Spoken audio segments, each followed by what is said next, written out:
All right, let's go into some of the options because there's already people speculating. There are four. There's an article out right now. 4 San Francisco defensive coordinator candidates. I'll roll them down. You tell me what you think. I feel bad kind of for Wilks because the Niners defense did finish third in points allowed, they had finished. I think they wound up finishing after the Super Bowl 10th in total defense. They ranked first in total defense under DeMeco Ryans just a year ago.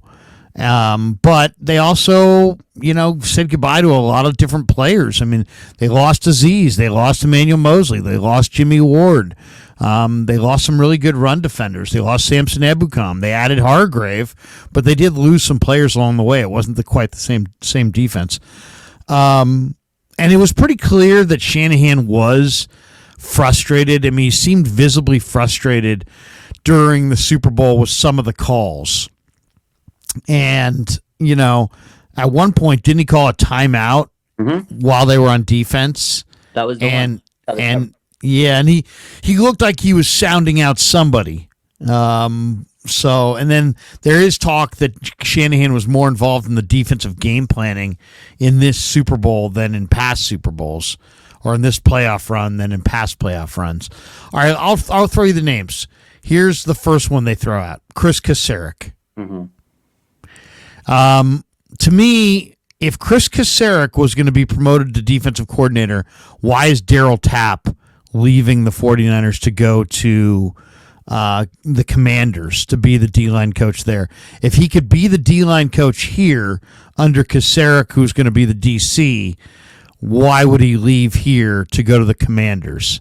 So that's the first one I would kind of go, I've kind of talked to Chris before, and I'm not saying that he has no interest in coordinating, but he's a D-line coach, and I think he would like to remain a D-line coach. I think, he's a respected D-line coach, but he's still a D-line coach. How do you see it? I mean, Robert Saleh was a linebacker coach who got promoted to DC, so it's not like crazy that a position coach gets promoted to coordinator, and it would give them continuity. What do you think? He's now in his 5th season with the Niners as the D-line coach, and he's shown guys like Armstead and Kinlaw how to improve. He's helped develop Bosa until the defensive player of the year. What do you think of Chris? I love Chris Kasarik, and I was one of the guys that I've kind of thrown up in the top. I mean, he's a top 5 candidate in this position. He's been with the team. He knows the philosophy. He knows the D-line schemes. The guy's a hell of a D-line coach. Like, everybody that comes to this team, he makes them something. Clelin Ferrell, Samson Ebukam, Arden Key, the list goes on and on. Kerry Hyder. If you become a defensive lineman with Kasarik, he makes you. But I know in the past, he's turned this position down many times because of the fact, like you said, he's more comfortable being that D-line guy. And some guys, they just want to be a position coach, and it's okay. But maybe he does want to, make that next step. Again, it's going to be up to Chris Kasarik if he really wants to take that next step. But over the last couple of years, he's the type of guy that, like you said, he doesn't want to have that responsibility or take that plunge. He's content with being a D-line guy. I like the move if they were to do it. If they stay in-house, I think he's the top in-house candidate. Now, they do have a lot of other great defensive positional coaches on the team, but I think they got to get somebody fresh, somebody new that is a very established guy. Not saying that Chris Kasarik isn't established, but he hasn't had that defensive coordinator role. Now, I know DeMeco Ryans, when he first came up, linebackers coach, same with Salah. So it's kind of the same trajectory they would have. But again, a guy that hasn't really been pushing himself to get to that level, I don't think needs to be in that level. If he's fine with being a D-line coach, great, because he's a fantastic D-line coach. Because then you got to find a D-line coach, and now you're going to be stuck with finding a guy that's better than Kasarik. And I don't think there is anybody better than Kasarik, Larry. And then the question is, do you want to change it up? I mean, do you want to change your scheme or not? I mean, it sounds like Shanahan may be even open to changing the scheme if he gets the right coordinator. which is different than he's been in the past as far as they wanted continuity in the past. That was part of the reason they got Wilks, was they wanted Wilks was a guy that was willing to come in and run their 4-3 and their wide 9 and adapt to what they had and their staff, then run his own stuff. What about Ron Rivera? He was fired by the Commanders following this season. He says he wants to coach again. He was a finalist for the Cowboys DC job before they hired Mike Zimmer, and he makes a lot of sense. He's got head coaching experience. He's been a defensive coordinator in the NFL. He was the Bears coordinator 2004, 5, and 6. He was the Chargers coordinator 08, 9, and 10. He had 3 top 5 defenses in the process there. Carolina's head coach from 2011 to 2019 also led 5 top 10 defenses with that organization. The Commanders' defense fell apart this year, but a lot of people feel that was more talent related. What do you think? Is Rivera on your list? It's not on my list. He's a good defensive mind. I don't hate the guy. I don't know. I have bad thoughts of Rivera. I feel like over the last couple of years, he's kind of taken a little bit of a nosedive in terms of his ability. That was a head coach, though. Head coaching is definitely a lot different from being a defense coordinator. I don't think he'd be a horrible coach. I just think there's better options. I don't know. I just kind of seeing him, what he did over the last couple of years with Washington, I wasn't too sold on him. But you're right. He has a bevy of experience. It's a guy that has been in the league many times. He's been a defense coordinator. I don't know. That's not my favorite. I don't have him on my top 5 list, but I know he's going to be thrown out there. He's probably going to be a guy that gets an interview. I wouldn't be surprised. It just really depends on if Kyle's looking for that. Again, he has a lot of experience. And one thing you mentioned was last year, they kept Wilks because they didn't want to change too much of the system. They wanted to kind of keep a little bit of stability, and Wilks was okay with running what they had. But maybe, you do need a little fresh perspective. And Wilks is a blitz type of guy, and Kyle doesn't really have that blitz in his scheme. So maybe that was a disconnect there. As far as Riverboat Ron, I don't know if that fits Kyle's mentality. Riverboat Ron's a little bit of a gambler, and I don't know if Kyle wants to gamble. A lot of times he plays it safe, conservative Kyle. So I just don't think those two would jive too good. And yet, Rivera's got a good resume. Wink Martindale, what do you think of Wink Martindale? He ran a 3-4 defense during his time with the Ravens. That was 2018, 19, 20, 21. The Niners model is more of a 4-3. And they have more 4-3 defensive linemen. He's one of the more respected defensive minds in the game. He could transition to a 4-3. Yeah. What do you think of Martindale? He's been around the block, that's for sure. Yeah, it's another guy that's been in the league and been on a lot of teams, kind of like Wilks, he said, but very well respected. I think that'd be a good hire.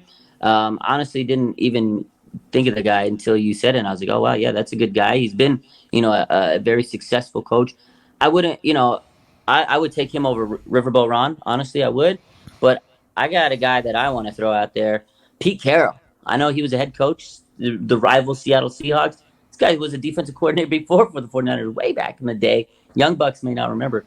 What about Pete Carroll? You could bring him in, as a defensive coordinator. He doesn't need to be a head coach anymore. He's been,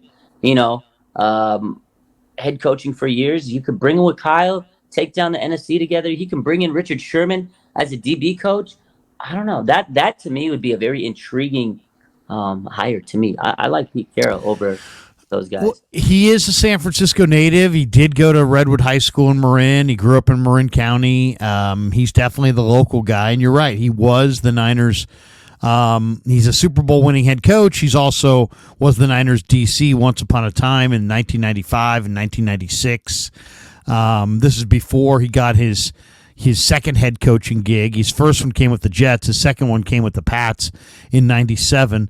It's interesting. He's 72 and, maybe wrapping up his career back in Northern California with a chance to win the Super Bowl makes a lot of sense. Maybe he's bitter at Seattle for kicking him out. That's an interesting one. Now, I did throw out Bill Belichick over a month ago, and I said, you know what? if the Niners lose the Super Bowl, I could see them. This is on the day that he left the Patriots. I said I could see them pivoting to Belichick. And everybody crushed me. I mean, everybody. And it was like, what, Krug? You're high. That's crazy. It's a terrible call, this and that. And most of the people who said it was a bad call said he'll have his pick of any head coaching job that he wants. And there were 7 openings or something like that at the time. And all of the openings got filled. And he did not get one. Now people are talking about maybe he'll be on TV for a year. I was talking to Guy Haberman earlier today. We did a live stream, and I threw out Pete Carroll and Belichick. And he said that he thinks that Pete Carroll is the least likely to come just because Pete would not want to take a back seat to Kyle in any way. But he kind of thought that Belichick may. It's an interesting thing. I mean, is Belichick going to be good on TV? No. What does he really want? Does he want to be back as a head coach and get that record any way, he possibly can? Or does he want to do what he does best, and that's coach, defense and defensive backs and, So I threw that out a month ago just saying, man, I know this sounds crazy, but if this guy doesn't want to be a head coach, he does have a great relationship with Shanahan. He does have a great relationship with Lynch. He is undoubtedly one of the best defensive coaches in the history of football, and what he's best at is exactly what the Niners need right now. The Niners have 6 young defensive backs that they've invested in the draft that are all good. I mean, all these guys can play, except some of them haven't developed yet. Some of them have regressed. Some of them have developed and gotten hurt. They haven't really come together. Belichick could bring that whole thing together. He also has Kyle Duggar, who's, a safety who played for him. They had the top 7 defense this year in football, so they even had a higher rated defense than the Niners, even in their down year. If you could get Belichick and he could bring Kyle Duggar, and now you could add Duggar to all the young DBs you have back there, that could be the impetus for them to improve themselves significantly. And then you would only have to really worry about the D-line, and maybe one offensive line spot, maybe a couple other spots. But, I mean, you're pretty set as your football team if you have a really good defensive backfield coach and you have, maybe one more solid defensive back like a Kyle Duggar. I don't know. I mean, I know everybody thinks of Belichick as just, he's the hoodie and this and that, but he hand-delivered once upon a time Jimmy Garoppolo to Shanahan and Lynch. For what reason? Because I think he likes those guys, and he'd be out of the AFC. He'd be in the NFC with a chance to win a Super Bowl. I don't know if Kyle would want it. Because it would make, if you got over the top, it would be like, well, you needed Belichick to help get you over the top. But at this point, if you're Kyle Shanahan, I think the time to think about your ideal ways of how you want to win have long since come and gone. You're talking about, year 7 here. It's time to just not worry about how you win and just if you win. Because the reality is if the Niners backslide and go 7-10 next year, or 8-9 next year, and don't make the playoffs or whatever, Kyle Shanahan his whole coaching career could take a different turn and trajectory than it appears to be on right now. Right now, he's considered to be one of the best. If they regress significantly, he won't be considered one of the best. What do you think? I mean, all it would take is Kyle's okay, Jed's cash. The one thing about it, too, is I don't think you can get rid of a guy who's a veteran like Steve Wilkes and replace him with Daniel Bullocks. I just don't. I think you're going to have to replace him with somebody who walks in day one and says, we're doing it this way, and everybody says, okay, because that guy's got credentials. And the one thing about Bill's got undeniable credentials. So what do you think? I mean, you mentioned Belichick, but then you're like, I don't see that. Is it just because it seems outlandish? Is it money related? Why are you thinking that Belichick is not a good idea? Yeah, no. So a couple of reasons, and you hit a lot of those points. And again, this hire has to be like, oh wow, that's a hell of a hire. And one point you made is, yeah, Kyle might get lambasted later down the line if they win a Super Bowl. It's like, oh well, you had to hire so and so. At that point, I don't think Kyle cares. If he wins a Super Bowl and he finally gets it, he's gonna be like, okay, whatever. I hired this guy. He helped the defense. I was still the head coach. I don't think, like you said with Pete Carroll, that he would take a second seat to Kyle. I don't think Belichick wants to take a second seat to anybody. I mean, he's, arguably the greatest head coach in NFL. You can say what you want. Did Brady make him, et cetera, et cetera. I just still think Belichick, if he does coach, he's going to be a head coach. Like, he really doesn't have much left to prove. So I think it's him go out there, go coach one more team, see if he can win a championship. I just don't know if he has a lot more left in him. So it does, in a way, make sense for him to say, okay, I'll just finish my end of my coaching career as a DC and maybe win a championship, help this team get over the hump. But I just don't think he has a desire to take that second, backseat to Kyle. And just like you said, I don't think Kyle would want to say like, okay, I got Belichick. Can you imagine him looking over his shoulder and there's Bill Belichick Well, breathing? I just don't think that he would look over his shoulder. I think he would just basically just say, you know what? Kind of the way Sean McVay, when he had Wade Phillips, never looked over his shoulder at Wade Phillips. It was just like, I'm not even paying any attention to the defense. I'm not even going to have the illusion of paying any attention to the defense. He literally was like consulting with Stafford on the bench as Wade Phillips was coaching up his defense. And then after that, Brandon Staley. I don't know. It just seems like, do these offensive head coaches, even want to have a say on defense, or they just want it to get done correctly? I think Kyle just wants it to get done correctly. I think that's why he was literally fed up with Steve Wilkes, because there was times where he blew up on him in the Super Bowl, called a timeout, right? Because he didn't like the call.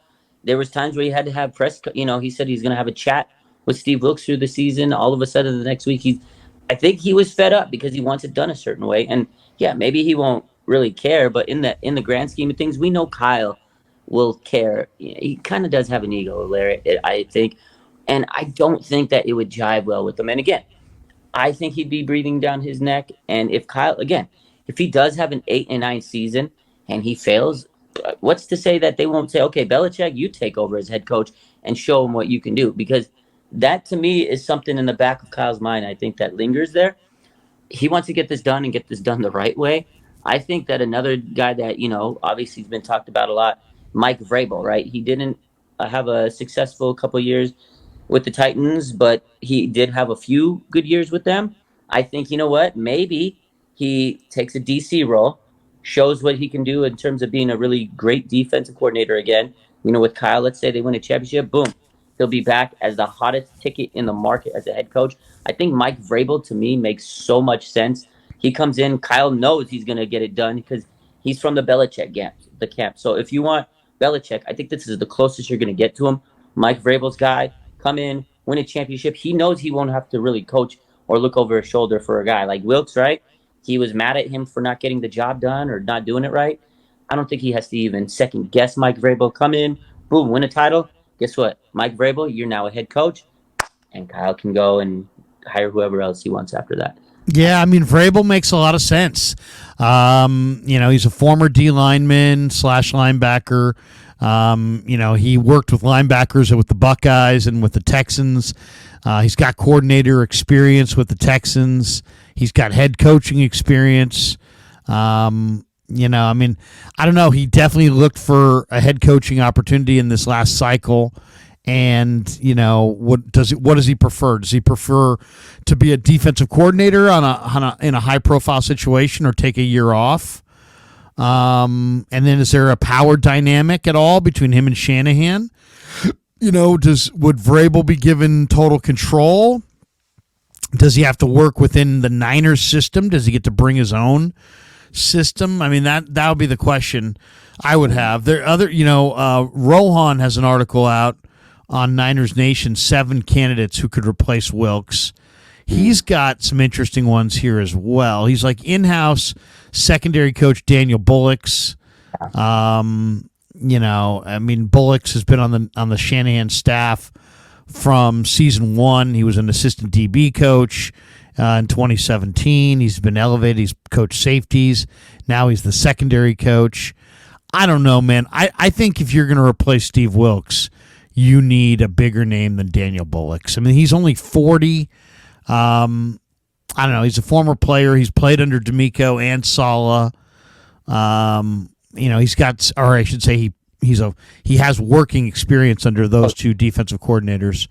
He specializes in the secondary, so maybe they want that because they like their front, they like Kasarik, and maybe they want more continuity. But I don't know, man. To me, it seems like they need a bigger. If you're going to run out Steve Wilkes, I think you need a bigger name than Daniel Bullocks getting his first try. Yeah, I agree. I mean, I do think if they do go in-house, the players will respect the hell out of whoever they get because, okay, yeah, we got this guy. We've known him for years. Guys like Fred and Bosa, they'll respect the hell out of him. But I don't think that, again, getting a guy in-house necessarily is always the best thing because I think to get over the hump, you need a guy that has proven that he can win in this league and beat, big-time coaches, Andy Reid, et cetera, because those are the guys that you're going to go up against in the playoffs and in the Super Bowl potentially. So I agree. I want a big hire. I'm tired of sitting there going like, man, I don't know if this guy's good enough. D'Amico was fantastic, but he worked his way up to the top. I feel like you knew he was going to be great, just seeing him early, and it made sense for him to get that bump up, right? And then it made sense for him to get that head coach job. But those were big shoes to fill. D'Amico's a hell of a coach, and he's proven it. So whoever took over that spot from D'Amico was always going to have a lot of pressure. So, I felt bad for Steve Wilkes because he came into a big pressure cooker situation with this defense, with everything, all the expectations. You have, the highest paid players in the league, highest paid defensive lineman, Nick Bosa. So there was a lot of pressure on Wilkes. I think whoever takes over needs to understand, this is a team that is a Super Bowl contending team. We can't just have a new guy that's still trying to figure out how to be a DC for the first time, taking this team to the Super Bowl. So I agree with that, Larry. Yeah, and then the other name that he's thrown out is defensive passing game coordinator Nick Sorensen. He was a special teams coordinator with Jacksonville, passing game coordinator with the Niners this year. He's got experience with Seattle's defense, working from Robert Saleh. And working there, he worked with Seattle 2013 through 2015 after Saleh left for the Jaguars. His specialty is also the secondary. He's a former safety himself. So that's an interesting one. Kasarik he throws out as a idea, but we know Kasarik doesn't seem like he has a lot of interest in it. Another outside candidate that was thrown out here is Titans cornerback coach Chris Harris. Supposedly the Shanahan was interested in him last season, and Harris got an interview for the DC position before the Niners went with Wilkes. Oh. So he's gotten interviews with the Bears and Jaguars defensive coordinator positions this offseason as well. Is this Chris Harris, the former Denver Bronco nickelback? I think so. I know he played. So he's super young. Yeah, he's super young. He did get an interview last year. I do remember that. Yeah. I mean, you're talking about a guy who was playing 2 years ago. Yeah, I don't think that's the case. That's probably not the guy. My question to you is, what do you think about Rex Ryan? I know he hasn't coached in a long time. He's been an analyst and stuff, but I mean, he's a great defensive mind. Do you think he would make sense to the 49ers? I think he'd be a good fit. What do you think? Well, that's an interesting name. I mean, there's no question that Rex Ryan knows defense. I mean, his dad was Buddy Ryan, arguably the greatest defensive coach of all time. So, and Rex, I think, does know defense. Would he be a distraction? Is he, would he definitely would become one of the faces of the franchise. I don't know if Shanahan wants that. That's an interesting name. There's no question about it. He's got experience. Here's another interesting name that Rohan throws out, and I hadn't thought about this guy because he's so young, but Georgia's co-defensive coordinator, Glenn Schumann. He says he's an emerging young coach. He's only 33. He's already earned NFL coordinator interviews, passed them up last offseason to stay at Georgia. He's a former linebacker coach at Georgia, and he's a Nick Saban disciple who's worked under Kirby Smart. He's got coordinator experience this past season. Rowan seems to think he'd be a home run hire if the Niners managed to sway him away from the University of Georgia. The cons are he's a young coach who has only 1 year of coordinator experience under his belt. He's also never worked in the NFL. He also never played college football.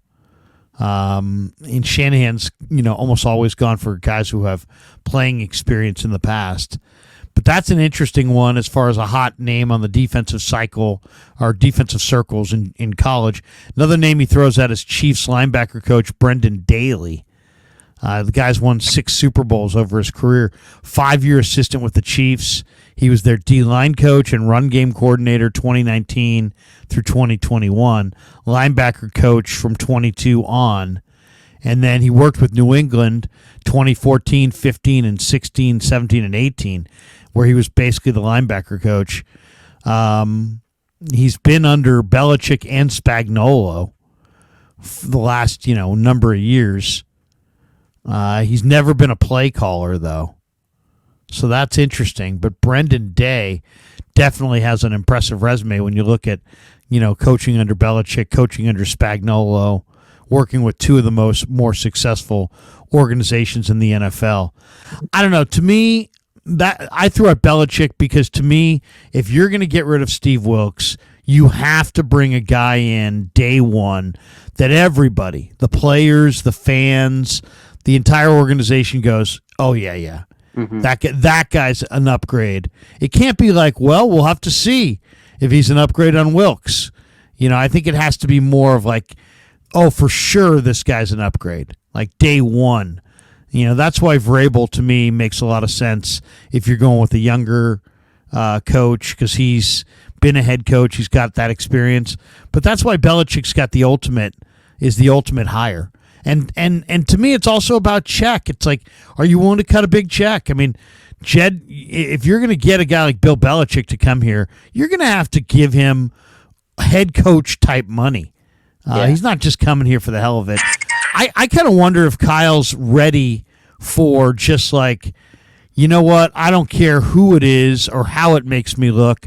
I just want the best guy going forward.